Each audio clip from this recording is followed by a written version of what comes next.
We Yup. okay. Hey guys, hey honeys and hunts. Oh, happy Valentine's Day.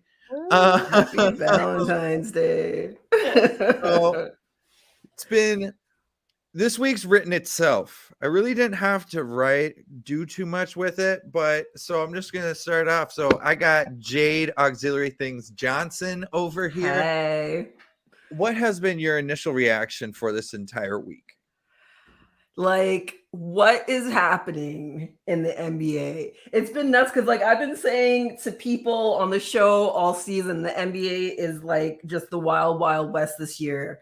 And then trade season happened, and it was like somehow even more. Like, I don't know I don't know how we got here. And then we got Shay over here with Shay Vassar at Shay Watches NBA. Woo. Got it. Got it in one. You are in the heartland of all of this. You went to bed and you woke up and you're just like, wow, I don't know my team anymore. Right. What has been your reaction to this?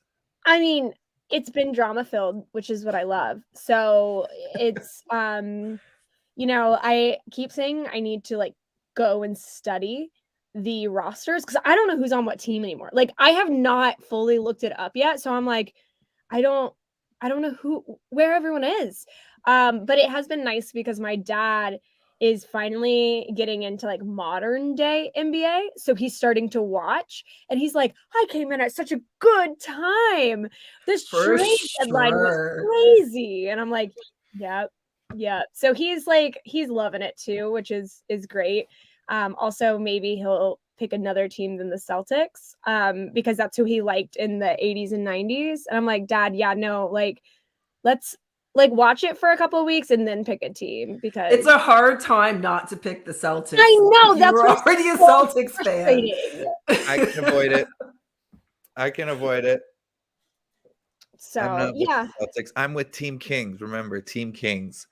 But anyway, so don't forget to follow us on Facebook and YouTube at Hardcourt Honeys, on Instagram, Hardcourt Honeys, and then on Twitter, we got at HC Honeys on Twitter there. So, okay, so diving into this week, we're going to be talking obviously about the trades more. So we got KD and Kyrie dip into the West. And then so in the East, now we got James Harden. Well, he's just like, I left before and everyone else is comparing me to them. And then we're going to go right to the 3-team deal that included my Timberwolves. So I got a whole breakdown that we can do. And then got the Blazers looking rough with that Gary Payton Jr. issue with that. And then got the All-Star break that's coming around. We should probably hit up on that, see what with all those injuries with it. Who should be, are we happy with the nods? Who should be, who shouldn't be? And we'll go right into that. So we'll just start off since, like I said, Shay, you are in the heart of it all. Which player do you think is going to be traded into a better situation? I don't even know exactly what's going on. Do you know who the 15 guys are on your roster right now? Spencer Dinwiddie, and I know he's back. That's about it.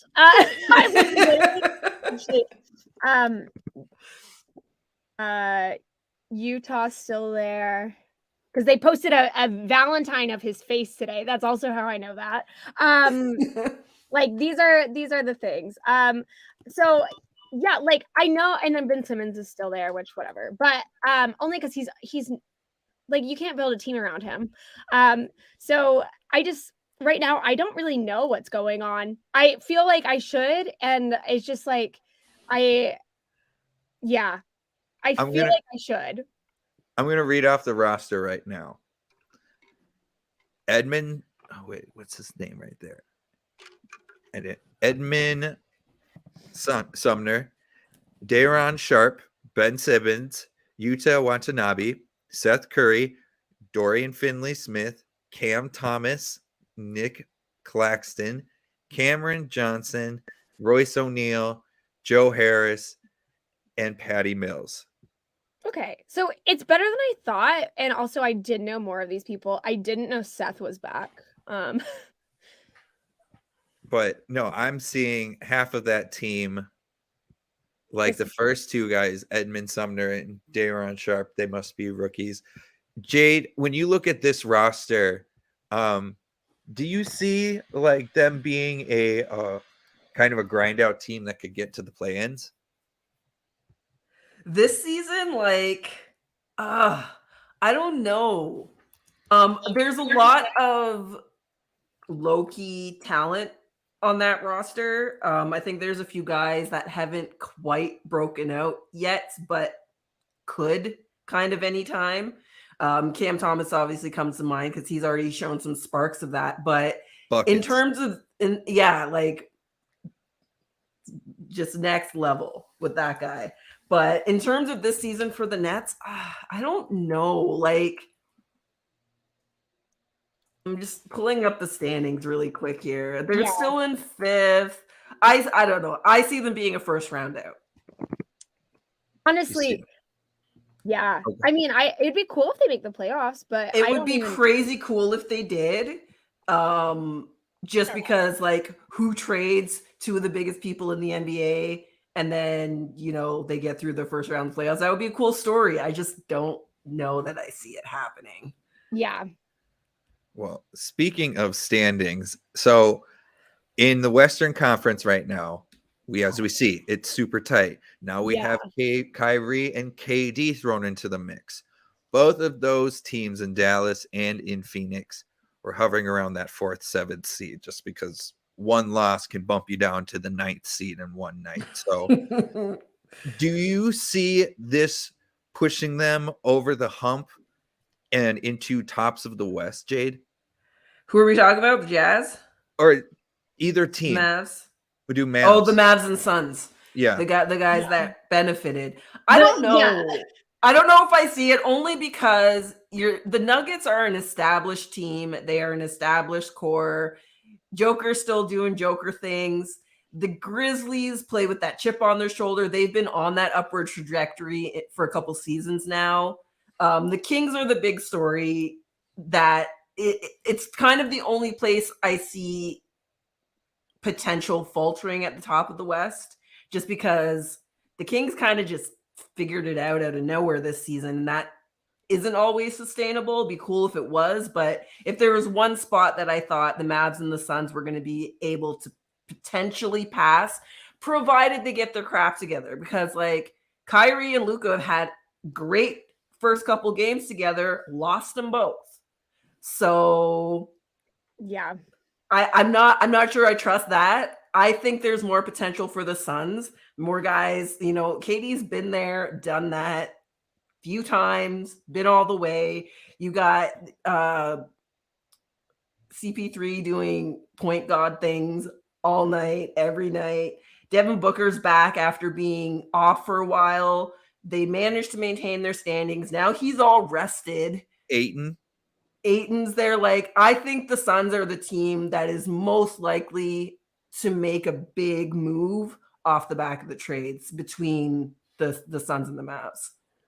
I saw a post online and it said the masters of the mid-range. And I was just like, yeah.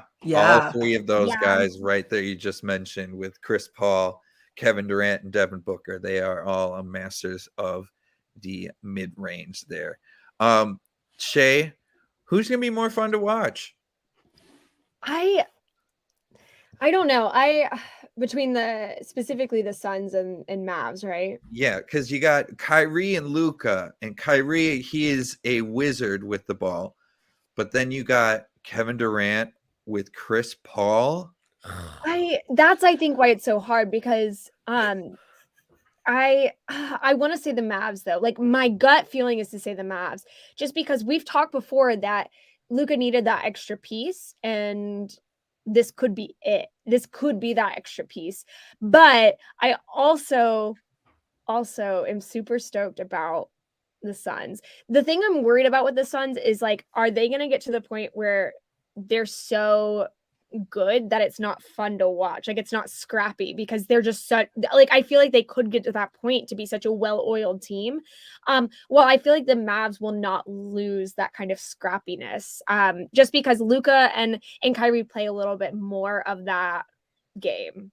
But I think the Suns might become too well good, where we're like, okay, we get it, you're good at basketball. Like, so I don't know if that's a bad thing, but I think I see more potential with that, honestly, with Luka and Kyrie. Like, they're two of the best playmakers in the entire league, and they get to play together. Like, crazy things could happen at any given possession, on every given possession, with those two guys on the floor. Now they're going to be on the floor together.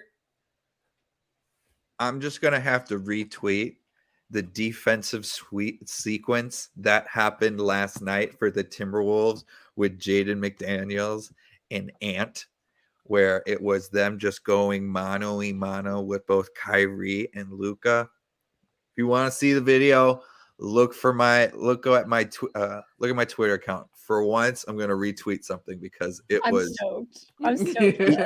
ESPN was even like posting, being like defense of the season right there, and I'm like, yes. But anywho, speaking of cheering on our home teams, I'm going to swing it over to Jade, where she's going to be calling out our particular home teams, and we'll figure out how everything's going for the week. Yes, so I'm going to start with the Raptors just because it was a remarkably boring week for us. We had the Spurs. So much around it, but nothing. So I should start with that. You're right, since it is our trade episode, because we all had these conversations last week, pre-trade deadline. What do we think's going to happen? Anything big? And there was so much buzz around the Raptors.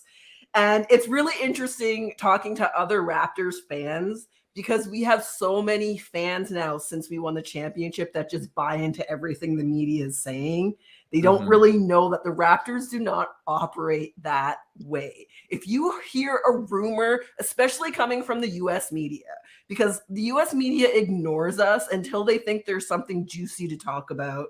And then there's all this speculation. But like, they're not paying attention to us the entire rest of the season. But all of this buzz starts happening. Oh, G's unhappy. Freddie's on the trading block. Like, so many names. And in fairness this season, it does seem like there was a fair bit of interest in my hometown boys. There was different teams repeatedly mentioned. But all along, I said, I don't think anything big's going to happen. I'm not going to be upset if nothing big happens. And nothing big happened. We brought back Jakob Poeltl, which is a move that I love. We only traded him in the first place to make the deal work with Kawhi Leonard and DeMar DeRozan. Danny Green and Jakob Poeltl were thrown into that deal to make the money work. So presumably, maybe he would have been a Raptor all along if not for that. The other thing I'm stoked about is Pascal Siakam and Jakob Poeltl were drafted the same year. They are best friends. They are like Kyle Lowry, DeMar DeRozan level bros. So having him back, knowing that it's going to be instant chemistry, there's not going to be a lot of adjustments to make, but we have needed a true center. It's one of the places all season that we've been looking at. Fans have been talking about. I've noticed it. We needed a real center, and now we have it in somebody that we know who he is. We drafted him ourselves. I'm so excited about it. So we have the Spurs, Jazz, and Pistons. I said we'd win them all. We lost to the Jazz, which, I'll take it. We came so close to losing to the Pistons. I didn't watch the game. I was out at my local dispensary, and I checked my notifications, and it was like 2 minutes left to play, and I'm like, they're gonna lose to the Pistons. And then by the time I got in the car, the game was over and they won by one. I'm like, all right. For some reason, Pistons has our number. The Pistons, the Pistons have been a team like that for a long time, that they have matchups that they just excel at. And you wonder, where is this for every other team that they play? But somehow I think they got 2 on us this year. Do they? I think so. Oof. It's one of those All right, games. so we'll look at my schedule this Yeah. week for the Raptors. So that's last week. So I've got the Magic today. I'm going to call that a win. The Pelicans on Thursday. I'm going to call that a win. Also, Zion out again, longer, re-aggravated injury. Like, man, when are they? Anyways, that's just an ongoing source of frustration because, like, they're wasting CJ McCollum. They're wasting everything they have going on because without Zion, they are not very good since he's been out. I've got the Pistons on Saturday. I'm going to call that a win. The Cavs on Sunday. I'm going to call that a loss. And then that is the week. So, man, that Donovan Mitchell trade has helped them out so much. Donovan Mitchell has been magic on my fantasy teams this year. Gosh. I picked him up 40th overall in my draft. Somehow he was still available. And I didn't even think to look for him because I'm like, there's no way. Why would he still be available? And we're drafting and Sarah's like, my turn was coming up and her turn was over. And she's like, are you going to take Donovan Mitchell? I'm like, what do you mean am I going to take Donovan Mitchell? Donovan Mitchell's available? What? How many people are in your league? 10. Oh my God. It was insane. I do not know how he dropped that bar, but he did. And it might have made 4 times through. It might have made my season. I'm not going to lie. It might have made my season. All right. So we'll go on to Shay now with the Nets. So last week you had the Suns, who won, and you called that one. Got it right. Bulls, you beat the Bulls, which you called. You lost the Sixers, which you called. And you also lost to the Knicks, which you thought you'd win. So 1-4 last week. Oh, not bad. I also didn't know we were going to, lose an entire team. So the entire team. It's really hard to plan for that when you're making predictions the week before. Right. And even now I'm like, I know that we have some good, again, baby talent, and then also with a good mix of senior talent. But I'm also like, I don't even know how to make predictions for this next week. It's like, I don't know how they're going to play together. Yeah, anyway. Well, we're going to do our best anyways. We're going to start with the Heat tomorrow. You're at home. I'm going to say a win. All right. You are on the road to the Bulls on Friday. I'm going to say a win. I mean, that could be a loss though, but it's probably, I'm going to say win. And that's the week because it's All-Star. Yeah. So we'll see how that goes. Hopefully, for Shay's sake, the Nets get their newly formed roster running a little bit. I don't know. I just feel like that team has the potential to be sneaky, low-key, quietly good. And see, now I don't completely hate the team anymore. Just like that. Just like that. Underdog team that I want to root for. You know what I mean? Because there's some good talent, but it's not the superstars with egos. And any success they have is going to come from being that scrappy, grinded out kind of team that we as a show are always in favor of. So exactly. That'll be fun. That'll be a fun go. I can dig it, All right, moving on to Taylor's Timberwolves. So Nuggets, you guys got rocked, but it's the Nuggets. we beat them the night before. Fair enough. We rocked them the night before. You did too. Oh yes, that's fair. Okay, so there's that game. You rocked the Jazz on Wednesday, and man, you had big margins this week in your games. You lost to the Grizzlies on Friday. So did you watch much this week? What did you see? What's going on with your Timberwolves? I watched the second or that Nuggets game at work because it was on the TV. That one was hard to watch. I watched for sure the Jazz one the Jazz game because everyone in the club was mentioning it. And I was like, suck it. I've been saying this the entire time. Grizzly one, I was just like, well, yeah, we're not going to win that one.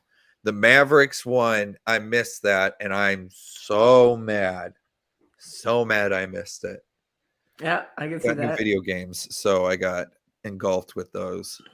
Priorities, Hey. Taylor.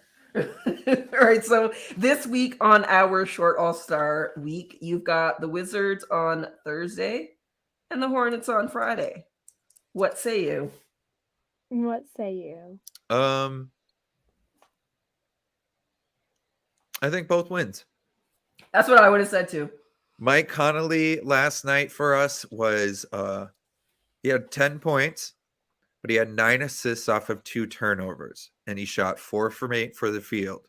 Didn't need a lot of shots, but he was getting it. Rudy Gobert, 9 for 9 last night.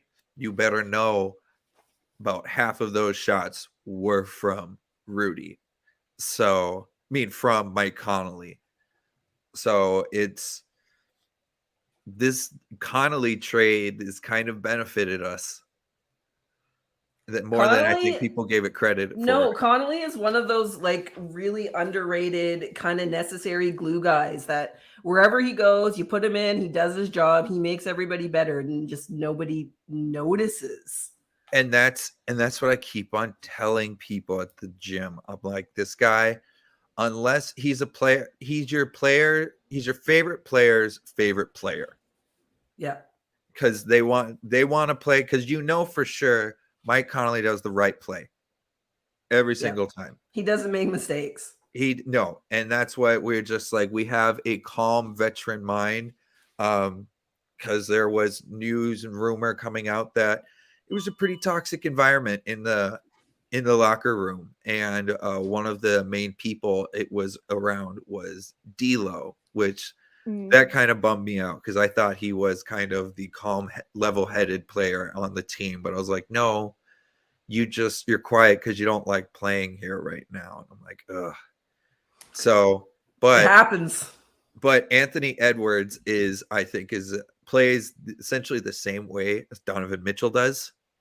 So Mike Connolly, I think this is going to be second nature for him to play with a player like Anthony Edwards. So I think this trade is going to be better than what people give it credit for. I'm thinking 7th seed. We All can right, with this. You trade. heard it here first. 7th seed in the West. I know Nasty Nate, the commenter of a lot of them, he still says that we can get that 5th seed. Well, we'll keep our fingers crossed for you. For the record, this week, we called wins across the board for all 6 of our games. So we'll check in with that next week, see how it turns out. And we get all 6. All 2 games each team. We all called wins. So we all have easy, well, except for the Nets. Taylor and I have easy schedules. We've got the Wizards, Hornets, Magic, and Pelicans. Right. Shay's got the Heat and the Bulls. Like minus LaMelo, pretty much on the Hornets, like everyone was on the trade block. So yeah, you kind of know where that team is going right now. I feel so bad. The Wemby, they're going in for the Wemby lottery. Yep. I just feel so bad for that, being like, there's more than likely I will not have my job with this place anymore. Right. Going into it being like, no. That's what we got for home teams this week. We will see you for that again next week. Round things up. Look at the week ahead. Okay. So diving back in this week, this Eastern Conference side we got to talk about is that I saw was James Harden being the label of a quitter. So let me bring up the screen for you to show. Where it is. There it is. So he is quoted in an interview after a game. As you can see, I don't look like the crazy one. I don't look like the guy or the quitter. I knew what was going on, and I just decided I'm not built for this. I don't want to deal with that. I want to play basketball and have fun.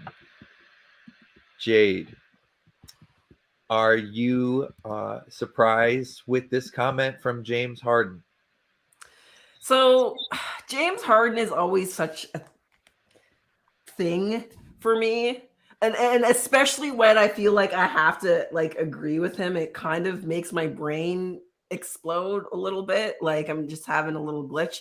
I'm not surprised about this. I said this last week after Kyrie requested the trade.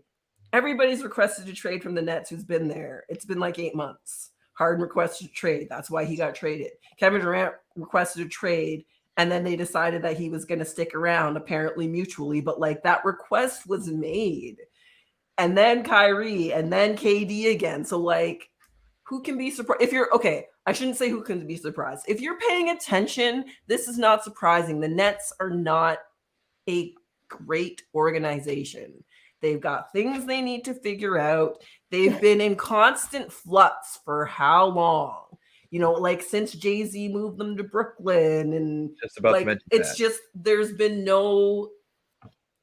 no stability. There's no continuity. Things are always moving around. And I think the biggest problem the Nets have is being in New York.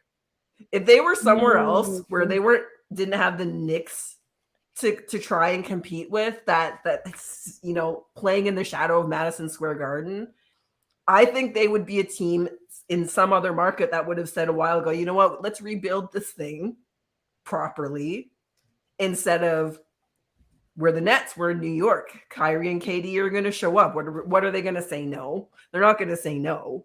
But like the feasibility of that working was always suspect. Yeah. If you looked outside of numbers at all, it was always suspect. And it's from the very beginning. So like, no, how can you be surprised that he's saying what he's saying? And finally I imagine he must feel a lot of vindication that he can say it, because it's like, Right. well, like you all called me that, but look at the dumpster fire behind me, you know? Shay, do you really think he knew that it would be falling this quickly as he did? Or was this kind of him just kind of guessing and seeing in the shadows with it? I mean, I don't know. I think it might even be a mix of both, because one thing is like James Harden, we all have our issues on this show with him, right? But one thing that I can say is that Harden is never going to stay in a position or not voice his opinion. And I think that's because he respects himself too much. Like I think he is a little bit too full of himself, and that's one of the reasons. But it also means that like there was probably stuff going on then, and that his exodus probably fueled a certain want for the other players out. And it also makes me wonder too if like they were trying to compromise with like getting Steve Nash out so that they could keep two players in. I think, like Jade said, I think this is just more of a like there's more going on with this franchise just like overall than we can fully understand. And it's not as easy as being like, oh well, James Dolan is the owner. You know what I mean? Like we have that with the Knicks. Like we can look at that and be like, this guy just is weird and ridiculous. Like with the Nets, it's because like they were such a small, almost like small market team, even moving to Brooklyn. They were just moving to an actual big market because it's still the Knicks. Like this is still Knicks town. Oh, yeah. They're still the small market team in New York. And so we don't really know a lot about their politics and the things that go on. And so I think we're just starting to learn some of that. And yeah, so it's interesting. I feel like someone needs to do like investigative reporting about the Nets.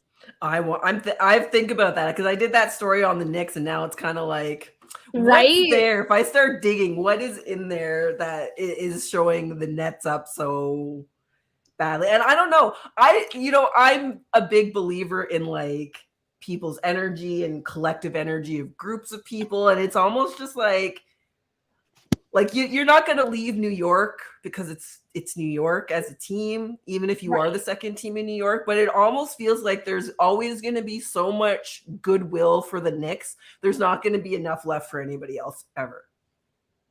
No, They're never going to be able to have that combination. So just wrap it up with this Nets thing.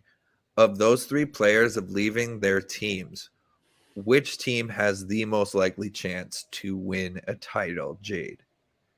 Ooh, I gotta give it to the Suns. The Suns think Yeah, have I the gotta best give it to the chance. Suns. I think so. Shay, how about you? I gotta say the Mavs. The Mavs. Whoa. Ooh. We got Like, Luka Magic and the wizardry that also goes along with Kyrie. It's going to Well- be magic to remember. Well, and also because like even talking to my dad who loves Mark Cuban, like he just thinks he's the coolest guy and was telling me stories just about like Mark Cuban's like life. Wearing But jeans. I'm just like, cool, Dad. Like I don't know why you know so much about this man, but that's great. But the thing is like if anyone can, like, Mark Cuban is a businessman first and foremost, and if he's gonna approve that like trade and Kyrie coming in, he's prepared.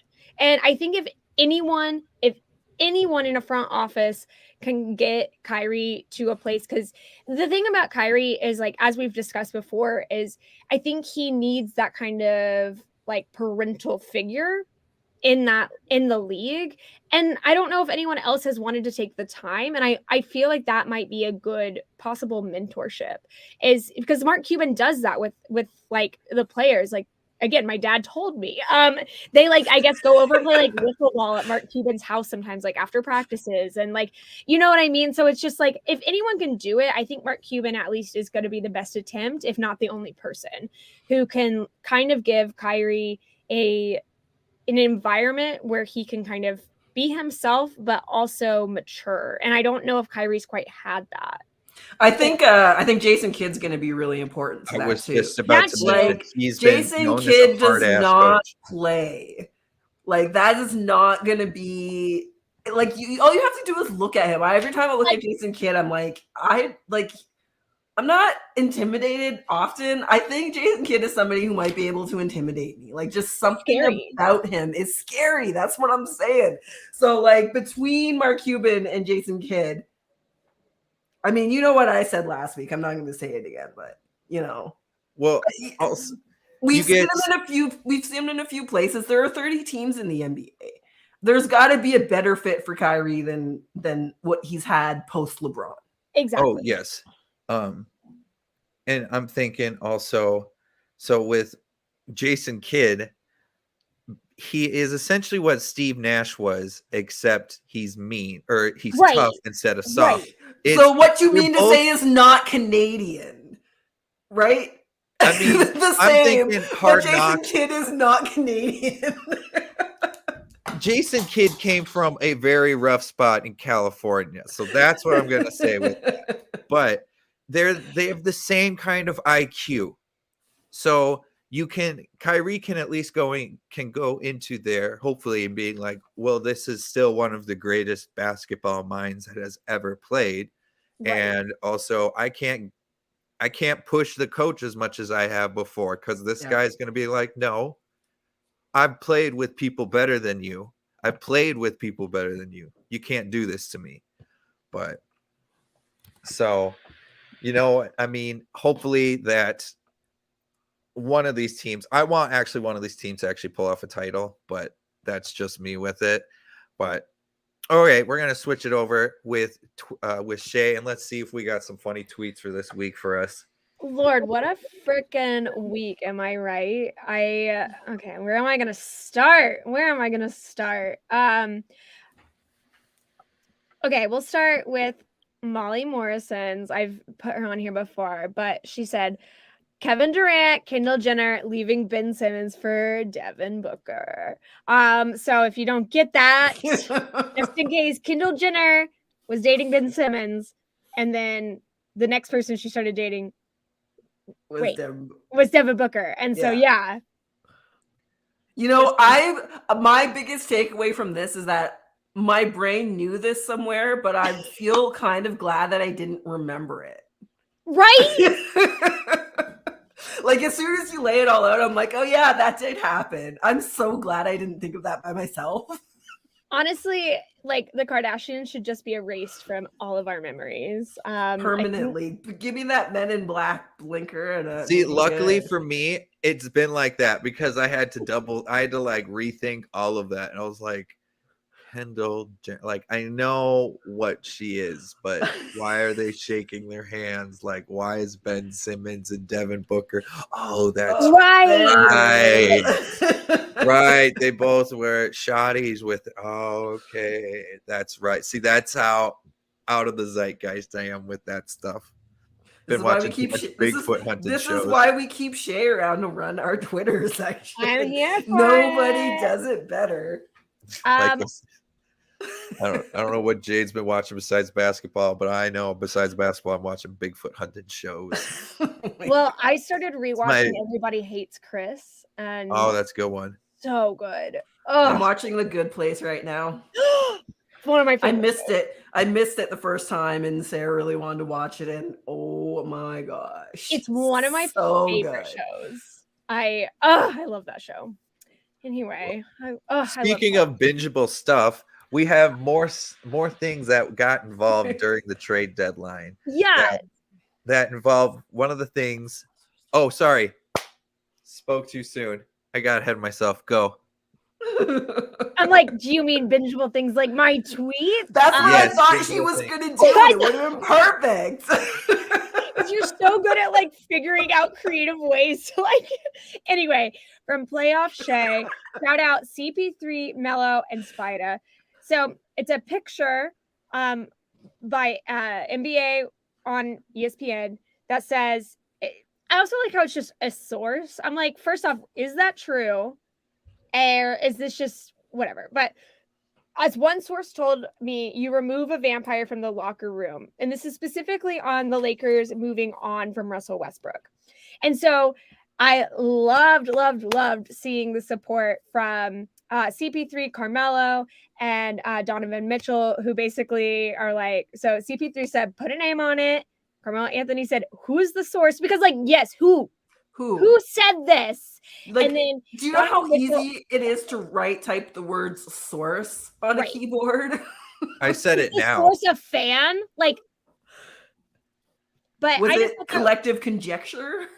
This was also nice. It was just so nice to see because like, you know, I know I'm a Russell Westbrook fan, but like the media is so horrible to him. So when I see other NBA players come out and like talk good about other players in general, like and call out the way that the media scapegoats people, I just think that's it's powerful. It's powerful. So, and I know we don't fully know if Russ is in his final location, which, you know. I'm not going to say it was him specific. That entire locker room was a vampire.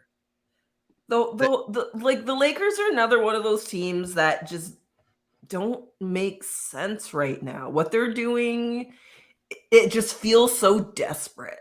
Yeah. Everything post Kobe, they're every single time they're just like, we have to be good. We have to be relevant. We're good. Yes. We have to. And it being like, look at the Knicks. They suck, and everyone still goes to them. No one's gonna stop going to Lakers games. No, celebrities are not gonna stop going to Lakers. Everyone's gonna be the crypto.com arena. I hate that. Gross. Okay, so this tweet is very weird, and I watched like Taylor be like, I already knew about this, but I don't care. 8 years ago, Malik Newman had the muster game versus Jamal Murray and Thon Maker. Now, watch this freaking video. And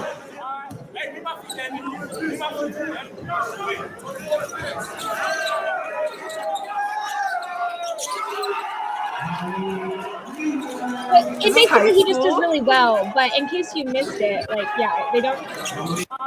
They squirt mustard in this man's mouth, and I've never seen that before. Okay, is that like Michael Jordan's special juice? This reminds me of something I haven't thought about in so long. When I was in grade school, I had a boy in my class whose name I remember, but I will not say, but he loved mustard. And we would do hot dog days once a week.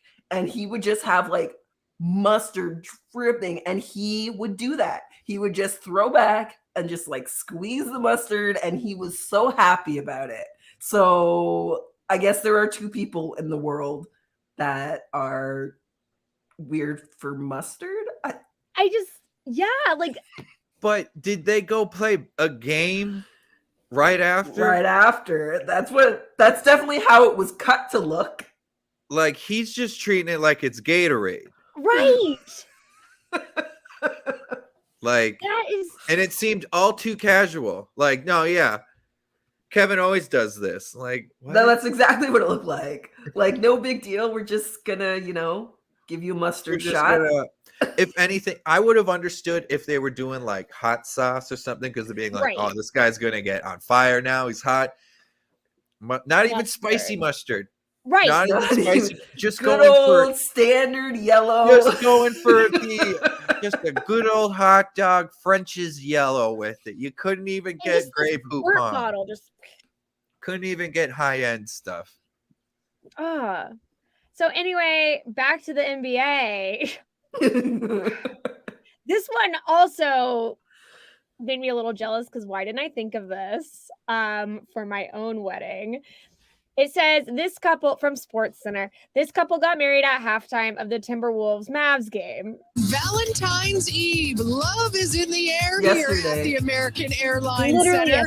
Stay tuned. We welcome you back for the second half, but we have a very unique halftime report tonight from the American Airlines Center because good for them, but also this tweet from I Regret Liking Sports. This is the closest Rudy Gobert has gotten to a ring.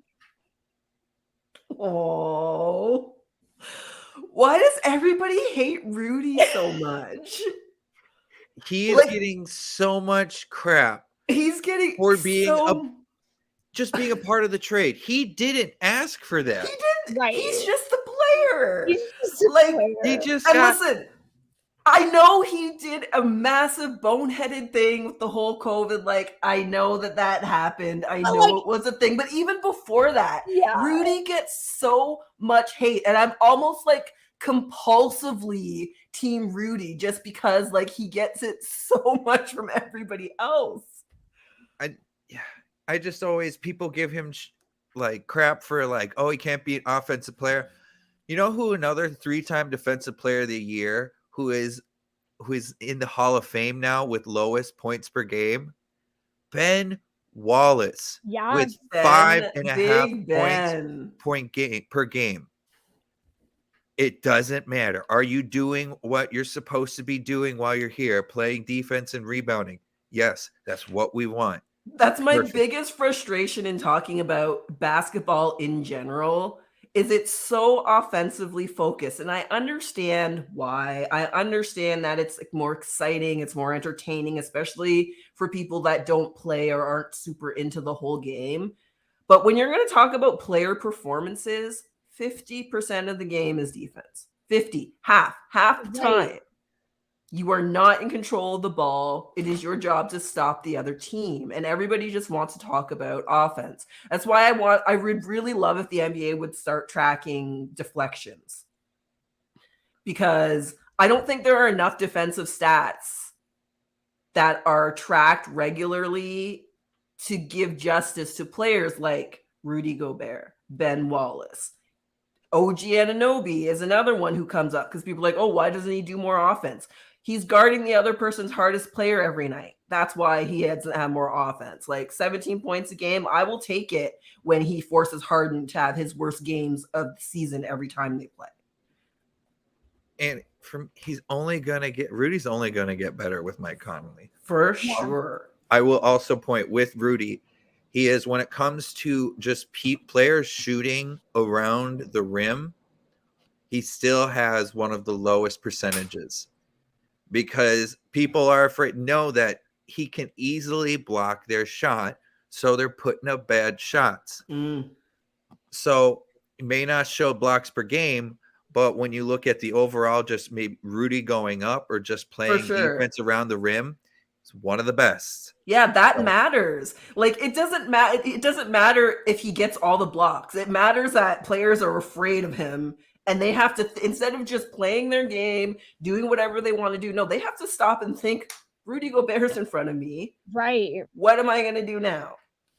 I think that's going to be the effect a little bit later on with Jarrett Jackson Jr. because he has been an animal. He's a great shot blocker. I am curious, though, as his career goes on, if teams kind of figure out and kind of end up being a Rudy situation where, okay, you're not maybe going to get the block anymore, but you're still going to make the person miss. So at the end of the day, maybe not get the stat for it. But, well, here is the segue. So speaking of Rudy Gobert and my Timberwolves and everything, we're going to talk about a 3-team deal that went down that involves both Russells, D'Angelo, and Russell Westbrook, and a whole other group of people involved. So I'm just going to start it out. So the Lakers in this trade are going to be acquiring D'Angelo Russell from the Wolves and Malik Beasley and Vanderbilt from the Jazz, who are actually just Wolves as well, while Russell Westbrook and Juan Toscano-Anderson, Damian Jones, and a protected 2027 Lakers pick will be sent to Utah, and the Jazz are sending Mike Conley and Nickel Alexander Walker to Minnesota, and will also receive some second-round picks with it. Russell Westbrook will be bought out, and main interest is coming from the Chicago Bulls and the Miami Heat. So, start with the Lakers side with this. Lakers ended up getting a spot-up shooter in Beasley, and Vanderbilt is the definition of a hustle player and a guy that can do some extra rebounding and do that extra hustle play. And then for the Jazz, well, now they're going to get cap space with Westbrook being gone. And they're getting another pick because they got 5,000 picks now for the rest of the decade. They're making a run at the Thunder's pick total. Right? That's what I literally was about to mention. I was just like, either in the first round for the next decade, either it's going to be a Thunder or it's going to be Utah. Either way, it's going to be one of them. So out of all of this, Jade, as I explain this breakdown, who do you think is going to who's going to benefit all of this from all of this? It's so much moving. It's kind of hard to like quantify each spot. I do want to just take a moment to appreciate the irony, because we have talked so much about the talent that the Lakers have let go in their pursuit of rings, and just kind of the full circle that Russell is back in a Lakers uniform after the whole thing. I think the Lakers are going to make out the best. I think the two guys they got are the two throw-in kind of guys they got in that trade are, they're more another guys a lot like Mike Conley. Like, they do work. They're not the first names that we think of when we think of the NBA. They're probably never going to be, but they're not unuseful players. And the Lakers needed to do something, I think, the most of maybe any team in the NBA in terms of their goals, in terms of wasting LeBron's still performing the way that he is. Like, that's not going to go on forever. And the man wants more rings. So I think in terms of that trade, you got to kind of look at the Lakers as, I think, winning it and having the most expectations because of it. And I mean, Lakers do also. They just traded for Rui Hachimura. And he is just, I think he is a younger version of a Tobias Harris. So kind of a walking bucket. So that's a low-key trade. I was so annoyed. Shaq was like, I don't even know who that is. I'm like, Shaq, it's literally your job to know who that is. Like, it's literally what they pay you for. It's not really what they pay him for, but like, could you try? Yeah, exactly. I thought that was kind of like you're being lazy with it. Exactly. The only time I'm okay when when they're trying to figure out a player where they play is when they have Charles Barkley. They're like, you know this player, and he's like, yep. They're like, where does he play? And he's like, oh. They haven't done that game in a minute. I miss it. I know, and it bugs me because like he'd know the player, but he'd be like, he has no idea where they play. I don't know. I know this guy, but I don't know what team. Like you have one job, Chuck. Yeah, but luckily Charles Barkley is a national treasure. Shay, who do you think was a winner of this trade? So I'm going to have to say, even though we don't know fully like where he's going, I'm going to say Russell Westbrook. I like that. Because I mean, I think again, like it's a really toxic environment to be there with a Lakers team that is, you know, just like they weren't appreciating him. He was trying to come off the bench at certain times. Like the fans, the team, it just didn't feel like a good place for him. And, you know, the talk right now is that the Bulls are leading. Like that's kind of where, and I could see him being like reunited with Billy Donovan and Mo Cheeks being a lot healthier for him. I like Chicago's roster for him too right now. Yeah, especially with Lonzo being injured for pretty much the rest of the season. Yeah, he's not coming back. He's not going to play this season. I can feel that. Like, so, I mean, if he goes to the Heat, I'm not going to but I think the issue with a place like the Heat, there's also been talk of the Clippers as well, is that you're going to get into those same kind of toxic environments again. While Chicago really hasn't been relevant for a while, and their fans are more loyal, but they're not going to like tear you apart in the same way that Lakers will. I don't like the Heat for him too, because like they've got Jimmy Butler's there, Kyle Lowry's still there. Yeah, like what's he gonna do? I think the fit is better with the Bulls. Did you see that? Forgot what the trade was, but it was gonna send Kyle Lowry to a place, but they missed out on the trade because Pat Riley was asleep and he couldn't okay the trade. I did not see that. Really? I have to look more into it, but essentially that was like the Reader's Digest version of it. And I hope that's true, but I am totally suspect of that story. I could totally see it though, because the dude is older than dirt. Yeah, but he's Pat Riley at the trade deadline. He is older than he's got his own mafia in the background that usually does his thing. Like, have you seen that guy? Dude's totally part of the mafia. Hair slicked back. He's got to have a giant pinky ring on, just going like that. You're gonna ask him on his mother's birthday, but so I think we're gonna shift on because that was a big trade, but I think we have a bigger issue with the Blazers and their trade, the 4-team trade, going with Gary Payton Jr. going to the Warriors, returning back. So Gary Payton Jr. he's failed a couple different physicals because of an injury that's going on that the Blazers have been kind of supposedly could have been keeping it secret, but they still haven't come out completely with it. It's part of a 4-team trade that, who was involved with it? So the Warriors okayed the trade. So then they'd get Gary Payton Jr. and the Blazers would get James Wiseman would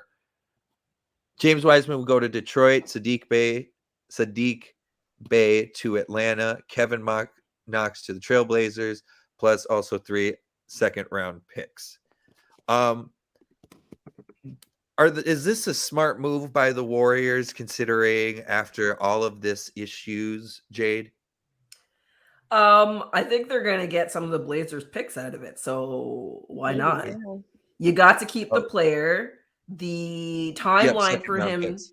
The timeline for him has gone from 3 months to a month, which means you have him for the playoffs, and they're going to benefit from whatever. I don't see any way the Trailblazers don't lose picks for this. And if I understand correctly, those picks go to the wronged team, which is the Warriors. So They made out like bandits as far as I'm concerned. And Gary Payton Jr. already knows the system right now. Steph is out. He can at least, granted, he's going to be out a little bit more, but definitely can fill in the position once he comes back and take some of the effort, the strain off from Steph Curry. Shay, what does it say about the Portland front office of doing this kind of deal and not totally being honest up front with everything? I mean, I think they're a little desperate right now. You know, I even just like let me get that back up. I like Google or like Google News search, and even like, you know, there's questions around like Dame and Cam Reddish saying he has a lot to prove after being put there. I think right now there's just a lot of uncertainty around just the team, because like I don't remember the last time I thought about the Trailblazers. You know what I mean? Like they're just so like that happens to us every year. Yeah. Right? Like Dame's there, Dame's doing Dame things, and it's still like, oh yeah, the Trailblazers. Yeah. And so like that's unfortunate for them. I mean, like thankfully that's not any of our team. So it's like, I don't know. It's not even like they have a horrible record this year either. They're at 28 wins versus 29 losses. It's not horrible. They're exactly where we expect the Trailblazers to be at the All-Star break, because now Dame can have his incredible, amazing run to help them make it into the playoffs or stay in the playoffs or maybe make it through. Like, this is Dame's MO. It happens every season. Year. Mediocre to the All-Star break, crazy run at the end, improbable runs during the playoffs. This is not a recipe for championships. Like, he's always flying by the seat of his pants. Never going to happen in Portland. Yeah. Jade. Yeah, that's just unfortunately the Trailblazers, you know? Jade, does this kind of incident kind of go in similar situation like it was with Kawhi a couple of years ago, where the team was kind of pushing along, kind of doing some not so great stuff, and then once they did a background check, essentially, they were like, oh, wait, no, this is not where we're at. Yeah, it's always so interesting because I know not so many people understand all the dynamics that went behind what happened with Kawhi Leonard in San Antonio. If you're not really a hoops fan, you might have missed all of that back and forth with the team. And it does have vibes like that because, like, okay, so first of all, the Trailblazers have claimed, I've seen it said that they were pushing Gary Payton to get these pain injections so he can play through this injury. Probably some kind of a tear. The injury report just said core. It hasn't said anything specific. So probably some kind of tear is my guess. And so, like, first of all, you knew it was there if you're giving the man pain injections. Yeah. Right. So like, it's really hard for me to see this as a thing. There's not a lot of ambiguity here to me, because like those injections, all those medications, that's recorded. There's a history of that. You can look back and prove that it happened. So you had to know something was, so how do you let a trade this big, like this is the domino that's going to knock the entire thing down, and you don't disclose everything? Like, you know, he's gonna have a physical. You just like kind of hope he was gonna be able to pass it. Fingers crossed. Like, what were you doing? Didn't think we could get away with it this far. Oh God, it's this far. Right. Really. Didn't think. And now you're losing picks. You guys can't afford to lose picks. You're the Trailblazers. Second round or not, you can't afford it. Nope. Speaking of all the picks, if I'm looking at, there's barnacles. Barnacles. I love that. I'm probably going to use that. I was just looking up for the next decade. The Jazz have 13 first round picks. Wow. Dang.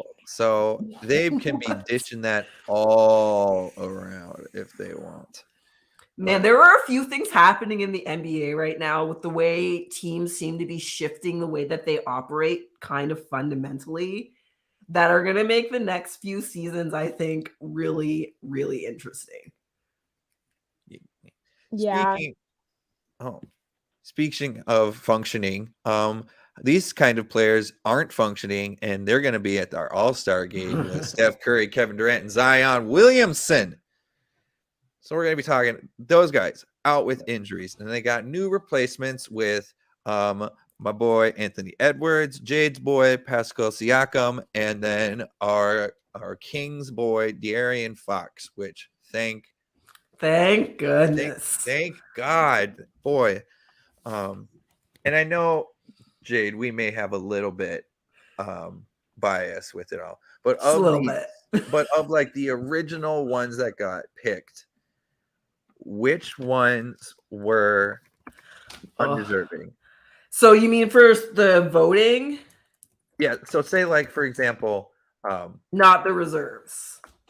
Well, like Paul George. Do you think he should have been an all-star? I haven't been paying any attention to the Clippers, honestly, because that's another thing that always happens. Nobody pays attention to the Clippers. I don't know. I don't know. I don't think I've watched the Clippers play a single time this year. I can't say. I cannot look at myself in the face and make a call on this. I have no idea what's going on with the Clippers. Right. Well, then I will say, out of these three, who do you think is the most deserving? De'Aaron Fox. De'Aaron Fox. Yeah.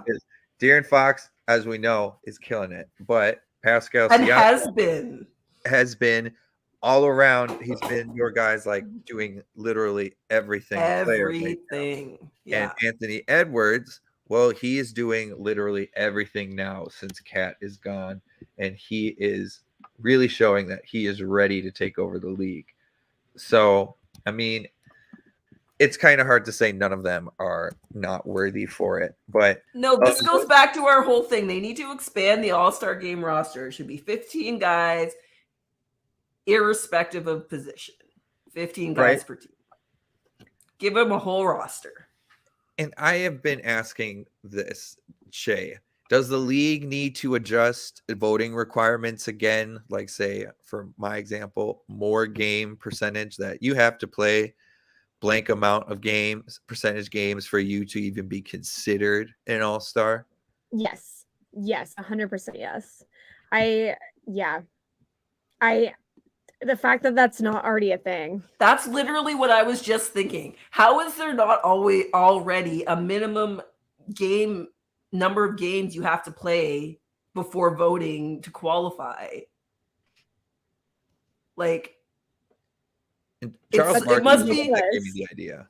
It must be so frustrating for the players who did play the games, who weren't injured, who have all the stats, but because they don't have the name, they're not going to get to go to All-Star. Like the whole idea of All-Star, it doesn't hold the same weight that it did when I was younger, when I was a kid. Well, because like Anthony Edwards, he has missed, either it's one game or no games this season. And then you have players that I know I'm throwing Paul George under the bus, but he's just the one that got me so angry. He has played here. He's missed 12 games, 15 games, something like that. Like most of the games. That's a lot. Most of the games. And they're putting up similar stuff, except Ant's been doing it the entire season with just as much controversy as he, if not more, than Paul George has. So that is my argument. I don't need to go more because everyone else would know that it would be another very long tangent for me with it. Regardless, I think we're all happy with who made the replacement. Yes? Yeah. Lauri Markkanen now. I will say Lauri Markkanen, Ja Morant, and Joel Embiid are the replacement players. Are you guys chill with all of them? How do you feel about that, Shay? I think I'm fine with it. I mean, the All-Stars to me is like more like I look more forward to the contest than I do like the actual game. So because I think the contest allows for people who maybe we haven't quite had on our radar to become people that we start paying attention to. So I don't know. That's like what I look forward to the most. Like All-Stars, like it's a nice thing. And I know that once they get to a certain amount of or a certain place in their career and they can be like, oh, I was an All-Star 10 times. Like that's big for a player. And that's great. Great for them. I don't really care about the All-Star game. I care about everything else. So, you know, I'm proud of people. But good for them. Let's look at who else is around that we can like, you know, kind of it's almost like scouting, you know what I mean? Because like with the dunk contest and all of that, like a lot of times it's players that are, you know, possibly even rookies that we just we don't know their names quite yet, or they're not people we think about. And there's a G League player. First time they've had a G League player in it, Mac McClung. I have seen highlights of him since he was in high school. That kid can get up. Nice. See, yeah. I'm really torn. I didn't know that was happening. First of all, they were having a G League guy.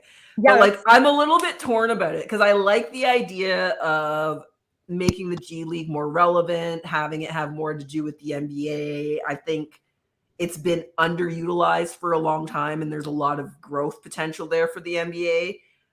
But I cannot help but feel like we had to get players from the G League in the dunk contest because the NBA players don't want to do it because it's a mess. I don't. Well, you know what won't make it a mess? Maybe if you participate. No, it's the voting. Well, I mean, we know that the voting has messed up players' idea of the dunk contest. We know this. This is why we never got to see Ja Morant in a dunk contest. Sure. We won't see Zion, but that's also for other reasons as well. Other reasons. But like it just kind of smacks of, oh, not enough people. Like the dunk contest used to be an event, right? Who didn't want to be in the dunk contest if you had any talent at dunking at all? Right. Everybody wanted to be in the dunk contest. And now we have to go with the G League. Like I don't like it. I don't like the implications. Okay, I gotta ask, is it because like now we see like the Michael Jordan like scoop around going around like that? That was a 50 at the time. Players do that as a basic dunk in the game. Shay, is it because of how much more athletic the players are that the dunks don't look as challenging as they really are? I don't know. I don't know if it's that or just that we've seen some like really incredible dunks to the point where it's hard to top them. Like you can't do before a basic free throw line dunk is an automatic 10. Right. We have guys doing full 360s between the legs, everything from the free throw line. But that's what I mean is like now that we've seen that, I feel like in order to keep that impression, like I don't know what their rating criteria is for the judges. I think I'm thinking the same thing a little bit differently. The problem is that because we've seen it, it doesn't matter how hard it actually is to do. If we've seen it already, it's over. And let's be real. There are a finite number of ways in the universe that a person can dunk. There are not unlimited options for dunking. There just aren't. Right. We're gonna run out, and I feel like we've kind of run out. It's honestly, it's still my biggest pet peeve about why Aaron Gordon didn't win when All-Star was in Toronto. They're the most creative dunks, I would say, arguably, ever in an All-Star game. He didn't take 10 tries to get them all. I don't think he took more than 2 tries to get any of his dunks. And like, nobody else has been that creative since. Right. Like there's just I don't know what the future of the dunk contest is because those dunks are just as hard, but as soon as we've seen them, we saw so-and-so do it last year or so-and-so do it in this year. Like it becomes old just by seeing it, regardless of how hard it still is to do over and over again. It's still just as hard. We just don't care anymore. Vince Carter ruined the dunk contest.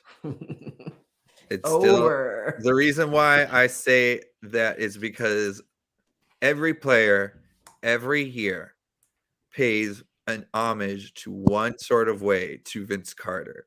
They'll take the jersey off, and then there's the Toronto Raptors, and then they do the honey dip dunk where they just jump up and put their entire arm inside the rim. You want to know what was special about that dunk? He came up with it on the spot. He had no plan with it. That's why that dunk is so amazing. I mean, also it is how he got up, but I see a player do it now and I'm like, you planned it. That's another thing too. You didn't think about it on the fly. But well, speaking of thinking on things on the fly, because you guys will have to be doing that. So right now, it is time for what was that? I said great. So it's time for the fast break where I come up with 3 questions that Shay and Jade have zero knowledge of, and I'm trying to see if they can get any of them right. Okay, so this one. Jade, I'll start off with you. Who has played the lowest percentage of possible games in their career? So you have Kawhi, AD, or Zion. Oh, wow. So who of them has played the lowest percentage of the available games since they've been in the NBA? Yes. Oh my gosh. So like how many of the games that could have been played, I don't. how many of them did Right? he I'm like, actually play? I don't think it's Kawhi Leonard. I gotta go Zion. Shay? I have to go Zion. that's who I was gonna say too. Okay, yes, it is Zion. I threw Zion in because he's played there's been fewer games for him. So the numbers might be a little bit different, but the Kawhi percentage. is at 52. Kawhi's at 52%. Damn, I didn't know he was that low. I'm saying a lot of that is because of him being a diva. Anthony Davis, 69.2%. Isn't that high? I would not have thought it was that high. He has only played 70% of the games in his entire career. But all right. What was Zion's percentage? 39.2. 39. 39.2 in 3 seasons. So, all-star competition we were just talking about. There's the 3-point competition, which has become much more interesting over the years. There's a couple of names. There's a lot of names that put down, but Lauri Markkanen, Kevin Huerter, and Tyler Hero. Those are 3 players that are in it. Of those 3, who has the highest shooting percentage, Jade? 3-point percentage. Hero, Markkanen, and who's the third one? Kevin Huerter on the Kings, the little redhead. That one's messing me up. Kevin Huerter. Oh I know he can shoot. That guy. I was gonna say Markkanen, and now I don't know. I'm gonna go with Huerter. Huerter? Yeah. Okay. Shay?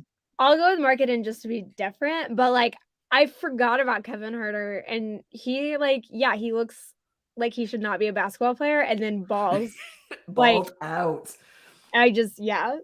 Incredible. All right, so it is Lauri Markkanen. Woo! 41%. Kevin Huerter at 39%. Close. And I threw Tyler Hero's name in just like a little loop, and he's shooting 37% from deep.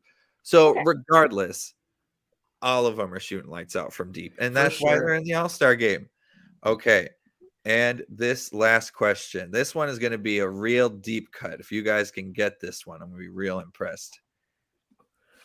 How many jersey numbers has Michael Jordan played in? Jade. Oh my gosh. Really? NBA or NBA? I'm gonna say 3. Shay? I'm gonna say 2. Okay, it is 3. Okay. Jade, to even get it more, more on the dot. What are they? You want to know? Do you know which number? Obviously 23. I want to say 3 and 5. So we know the iconic 23. And then we have the redemption 45. Oh, 45. Yeah. 45, he came back with that pinstripe. Third one, 12. Yeah, that's how much attention I paid. He wore it on Valentine's Day. And wait, was it Valentine's Day? It better have been now. Yeah. Well, it was regardless, I think it was in Valentine's Day. Regardless, though, they couldn't find his missing jersey, his 23. And when they were going on this away trip, and they get to the court, where's Jordan's jersey? Where's Jordan's jersey? Well, it was forgotten on the bus or the plane. How? Oh my God. So they had an extra just player 6, or just not 6, player 12 jersey. No last name on the back. Just 12. So you just used it for one game. Yes. Wow. Because they had also gone into the stadium and searched for number 23 jersey that could fit his size, which 6'6" frame. I mean, right. Yeah, those aren't the ones we buy off of the website. Yeah, exactly. Wait 3 weeks.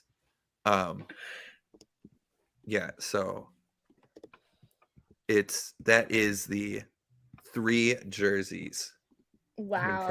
I'm impressed, Jade, for you knowing the 3. Did you actually know, or do you just doing that because you're like, there's a reason why he's asking this question? No, I honestly, sometimes I get answers in my head. I'm not sure why I knew them. It was the same with Chauncey Billups in 7 teams. Like, my brain knew it somewhere. Like, I recalled information from somewhere. I just have no idea how it got there. That's the Chauncey Billups one I threw because that one, like, oh, he played for a certain team twice, so like, what's going on there? And this one because it's a single game one, and I didn't actually learn about that till today. Nice. So what a good question too. Yeah. So, well, I think considering we left on such a great question by me, I think today we should wrap up today's episode. We've done some great chats from the entire shifting of the entire Western Conference with KD and Kyrie shifting on over to James Harden possibly being right and us kind of agreeing with him. Plus another deal with the Russells of the league, Russell Westbrook, D'Angelo Russell. They're finding new spots. And then All-Star Weekend right around the corner. We had to make some of our takes with it. But so on that note, unless Jade and Shay got any other comments, any other plugs, You it's did time for us good. to roll out. Peace. Goodbye. Bye.